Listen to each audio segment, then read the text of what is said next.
مولا علی کا جس کو وسیلہ نہیں ملا، مولا علی کا جس کو وسیلہ نہیں ملا،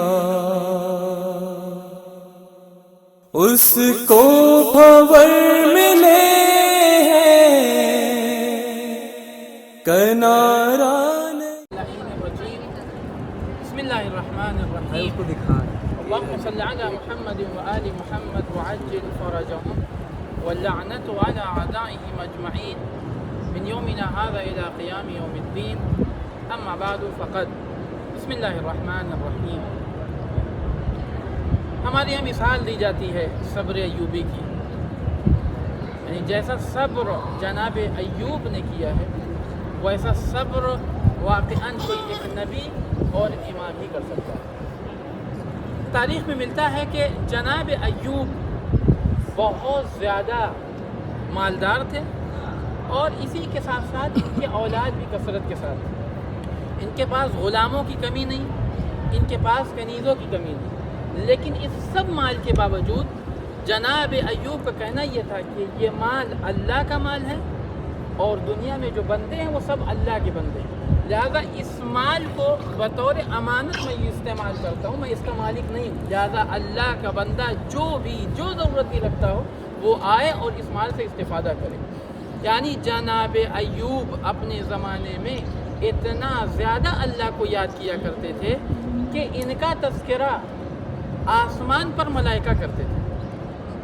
جب اس تذکرے کو ابلیس نے سنا تو اس نے کہا پروردگار، چونکہ تو نے ایوب کو دنیا کی ہر شے سے نواز دیا اس لیے یہ صبر اور شکر کرتے ہیں، بات تو تب بنے گی جب ان سے یہ ساری چیزیں سلب کر لی جائے، پھر دیکھتے ہیں کہ یہ کتنا شکر ادا کرتے۔ اور اللہ نے کہا ٹھیک ہے، تجھے یہ اختیار دیا جاتا ہے کہ تو ان کا امتحان لے۔ اور اب دھیرے دھیرے جو جناب ایوب مالدار تھے، دھیرے دھیرے ان کا مال ختم ہونے لگا، ان کے جتنے فرزند تھے سارے فرزند اس دنیا سے رخصت ہو گئے، خود ان کے جسم کے اوپر مختلف طریقے کی بیماریاں آئیں، سوائے ان کا دماغ اور دل محفوظ رہا، بلکہ پورے جسم کے اوپر ایسی بیماری کہ جسے لوگ کراہیت کریں، لوگوں نے انہیں دربدر کر دیا تھا، اپنے شہر سے نکال دیا تھا، سوائے ان کی زوجہ کی، ان کی بیوی کی، کہ جس نے کہا کہ نہیں میں نبی اللہ کی خدمت کروں گا، اور وہ ہمیشہ خدمت کرتی رہی۔ ان ساری تکلیف کے باوجود مال چھین لیا گیا، بیٹے دنیا سے رخصت ہو گئے، خود ان کو ان کے شہر سے ان کے گاؤں سے نکال دیا گیا، ان سارے موقع کے اوپر ہمیشہ بارگاہ خداوندی میں سر جھکا رہا، پروردگار تیری ہر نعمت کے اوپر میں ایک شکر ادا کرتا ہوں۔ بعض روایت کے مطابق جہاں سے جناب ایوب کو، ابھی یہاں باہر ایک کنواں بھی ہے، جناب ایوب کو دلی تکلیف ہوئی کہ جس کے بعد جناب ایوب نے دعا کی۔ جناب ایوب کے دو بھائی تھے، یہ جناب ایوب سے ملنا چاہتے تھے، لیکن جیسا کہ ذکر کیا ایسی بیماری تھی جسے میں بہرحال ذکر نہیں کر سکتا، ایسی بیماری تھی کہ جس بیماری کی وجہ سے یہ قریب تو آنا چاہتے تھے لیکن قریب نہیں آ سکی۔ ایک بھائی دوسرے بھائی سے کہتا ہے کہ حقیقت یہی ہے کہ ایوب سے کوئی ایسی غلطی ہوئی ہے کہ جس غلطی کی بنیاد کے اوپر اللہ نے ایسے عذاب میں مبتلا کیا۔ اگر ایوب کے اندر کوئی نیکی ہوتی، کوئی اچھائی ہوتی تو اللہ کبھی ان کو اس بیماری میں مبتلا نہ کرتا۔ جناب ایوب نے جب ان کلمات کو سنے، کہتے ہیں کہ رنجیدہ ہوئے، دل غمگین ہوا، سر سجدے میں رکھ دیا اور کہا پروردگار اب میں اپنا سر اس وقت تک نہیں اٹھاؤں گا جب تک تو مجھے شفایاب نہ کر دے، اور اس وقت تک اپنے سر کو نہیں اٹھایا جب تک شفایابی نہیں ملی۔ آواز قدرت آئی، ایوب تم اس جگہ پر اپنے پیر کو مارو، اس جگہ سے چشمہ نکلے گا کہ جس چشمے کے ذریعے سے اس کے پانی کو جب اپنے اعضاء و جوارے پر لگاؤ گے تمہاری ساری بیماری دور ہو جائے گی، جو ابھی بھی وہ کنواں یہاں کے اوپر موجود ہے۔ اور اس کے بعد اب جناب ایوب کو دوبارہ مالدار بھی بنایا گیا اور دوبارہ ان سے اولاد بھی ہوئی ہے۔ اور یعنی جس طریقے سے صبر انہوں نے کیا ہے، یہ صبر دیکھ کر ہر ایک حیران تھا کہ کیا ایسا بھی کوئی خدا کا بندہ ہو سکتا. اور یہ ہمارے لیے درس ہے کہ ہم کسی بھی مرحلے پر، کسی بھی موقع کے اوپر اللہ کی نافرمانی نہ کریں. بسا اوقات ہوتا کیا ہے، اگر ہمارے پاس 2-4 مصیبتیں ایک ساتھ اگر ہمارے اوپر آ جائیں تو ہم اعتراض کرنے لگتے ہیں. اب زبان اعتراض کا انداز الگ ہوتا ہے. اللہ کے یہاں بس ہم ہی ملے تھے، ساری پریشانی اس نے ہم ہی کے اوپر ڈال دی. اور بسا اوقات اس سے بڑھ کر انسان یہ کہتا ہوا دکھائی دیتا ہے کہ اللہ عادل نہیں ہے، معاذ اللہ، فلاں انسان ہمیشہ برائیاں کرتا رہتا ہے اور اللہ نے سب کچھ اسے نواز دیا ہے، اور ہم صبح شام عبادت میں لگے رہتے ہیں اور ہمارا پرسان حال نہیں ہے. اس کا مطلب یہ ہے کہ اللہ معاذ اللہ عادل نہیں. پریشانیوں سے گھبرائیں نہیں، بلکہ ہر پریشانی کے اوپر اللہ کا شکر ادا کرے. کیوں؟ اس لیے کہ ہم اس وقت جو سانس لے رہے ہیں یہ سانس بھی خدا کی نعمت ہے. اگر خدا نہ چاہے تو ہم یہ سانس بھی نہیں لے سکتے. ہم جس شکریہ کو ادا کرنا چاہیں، ہر شکر یہی کہتا ہے کہ جیسے ہی ہم شکر ادا کریں گے یہ آواز آئے گی کہ تم کو یہ جو توفیق حاصل ہوئی ہے اس کا شکریہ کب ادا کرو. لہذا کبھی بھی کسی پریشانی کے سامنے، کسی بھی مصیبت کے سامنے اللہ کی عدالت اور اللہ کے فعل کے اوپر ہم اعتراض نہ کریں، بلکہ جہاں تک ممکن ہو ہم صبر کرتے رہیں اور اپنے انبیاء، اپنے ائمہ علیہ السلام کی سیرت کو اپنے اندر بہتر طریقے سے انجام دیں. الحمدللہ رب العالمین.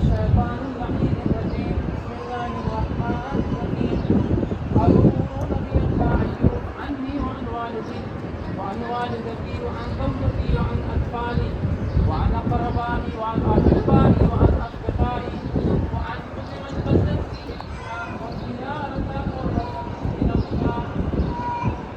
السلام على أولياء الله وأصفيائه. السلام على ملا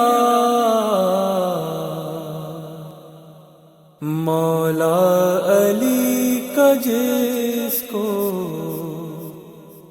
وسیلہ نہیں ملا، ایسی عبادتوں کا بھلا فائدہ ہی کیا، ایسی عبادتوں کا بھلا فائدہ ہی کیا، سجدہ گزار بن گئے کعبہ نہیں ملا. مولا علی کا جس کو وسیلہ نہیں ملا، جز پنجتن کی آنا کسی نے مباہلا، جز پنجتن کی آنا کسی نے مباہلا، وہ اس لیے کہ کوئی بھی سچا نہیں ملا. مولا علی کا جس کو وسیلہ نہیں ملا، نابینا حافظوں کی قسم آج تک ہمیں، نابینا حافظوں کی قسم آج تک ہمیں، مولائیوں میں عقل کا اندھا نہیں ملا. مولا علی کا جس کو وسیلہ نہیں ملا، 2-3 اس کے جیسے نظر آئے اس کے ساتھ، 2-3 اس کے جیسے نظر آئے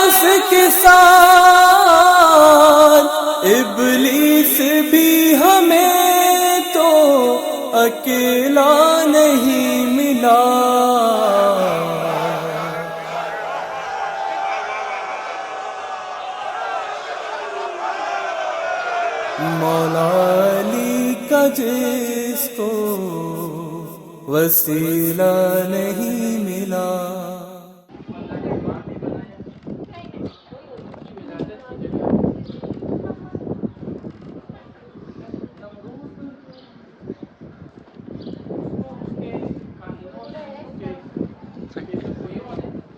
عرش عرش اس طریقے سے ایک بچہ پیدا ہونے والا ہے عرش کہ جو ہمارے تخت و تاج کو الٹ کر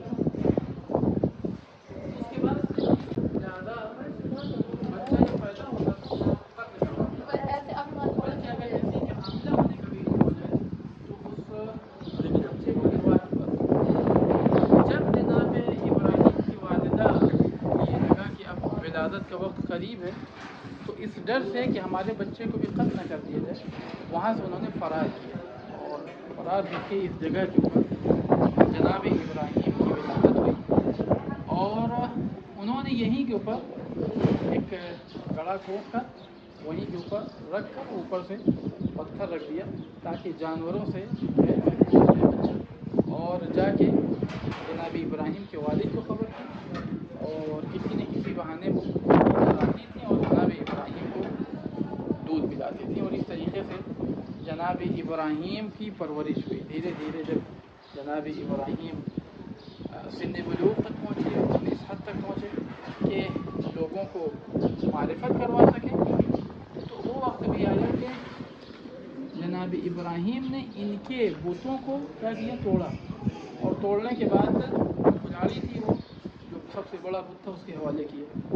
لوگوں نے جب سوال کیا تو کہا کہ وہ اس سے پوچھو یہ ہوتا ہے اور جس کے نتیجے میں نمرود نے ان کو نام جہنم یعنی اس طریقے سے اس کو تیار کیا گیا تھا کہ اس کے اوپر سے گویا کہ پرندہ پر بھی نہ مار سکے.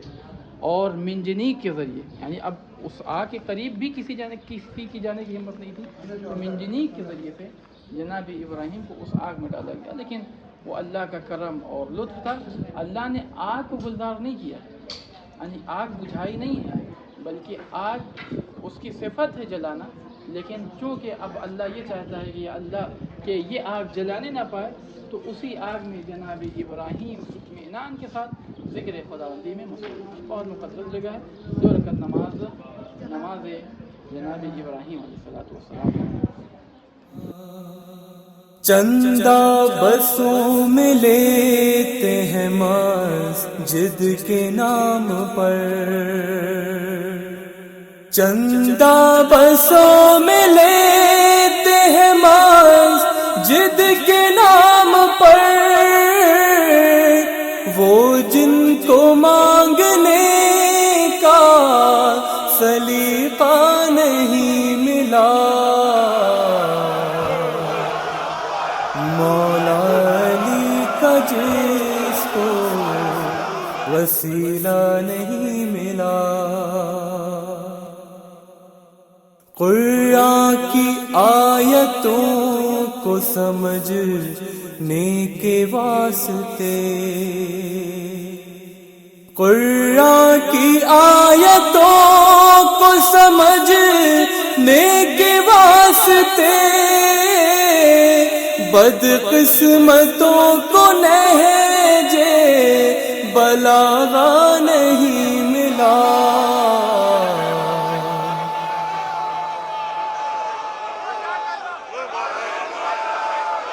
مولا علی